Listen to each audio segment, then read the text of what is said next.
હાય શ્રેયાંશભાઈ. Hello. કેમ છો? મજામાં? બસ મજા. શ્રેયાંશભાઈ, મારે એક કામ હતું.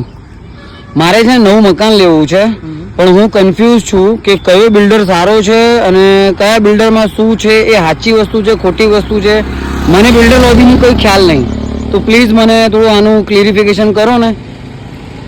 જો મકાન લેવું છે, ઘણા બિલ્ડર છે માર્કેટમાં, ઘણા બધા કન્સ્ટ્રક્શન પ્રોજેક્ટ આવી રહ્યા છે.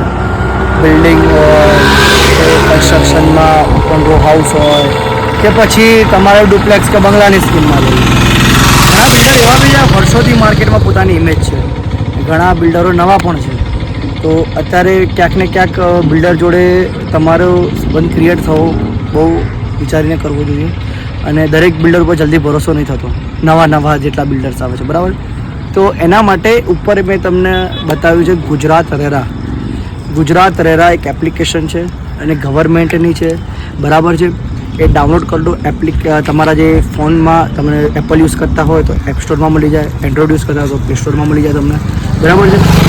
હંમેશા કોઈ બી કન્સ્ટ્રક્શન સાઇટમાં તમે વિઝિટ કરવા જાઓ ને તો ત્યાં એક બોર્ડ માર્યું છે. બોર્ડમાં લખેલું છે કે આ પ્રોજેક્ટમાં કોણ ફાઇનાન્સ કરે છે, કઈ બેંક ફાઇનાન્સ કરે છે, અને નીચે લખ્યું છે એનો રેરા નંબર. રેરા નંબર વગર તમારું કન્સ્ટ્રક્શન સાઇટ ચાલુ થાય જ નહીં, હંમેશા ધ્યાન રાખો, બરાબર. તો એ રેરા નંબર આ એપ્લિકેશનમાં નાખો, ગુજરાત રેરામાં.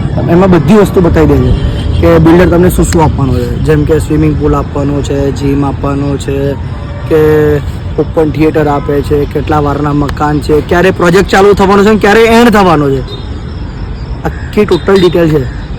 અને જે વસ્તુ નહીં લખી હોય એ ક્યારેય નહીં આપે, બરાબર છે. ઘણા બિલ્ડર શું કહેતા હોય, જ્યારે કસ્ટમર વિઝિટ કરવા જાય ને તો બિલ્ડર કહેતા હોય છે કે જલ્દી બુકિંગ કરાવવા માટે કે અમે તો અહીંયા તમને થિયેટર આપીશું, અમે તમને અહીંયા જીમ આપીશું, અમે તો અહીંયા તમને જોગિંગ ટ્રેક આપીશું, બરાબર છે. પણ રેરામાં લખ્યું નહીં હોય તો નહીં મળે, નહીં જ મળે. તો હંમેશા તમે સાઇટ વિઝિટ કરો, ત્યારબાદ ઘરે આવીને આ એપ્લિકેશનમાં સર્ચ કરો કે તમને બિલ્ડરે શું કીધું, તમને શું મળે છે, એ પછી જ કરો, છેતરાશો નહીં. Thank you શ્રેયાંશભાઈ.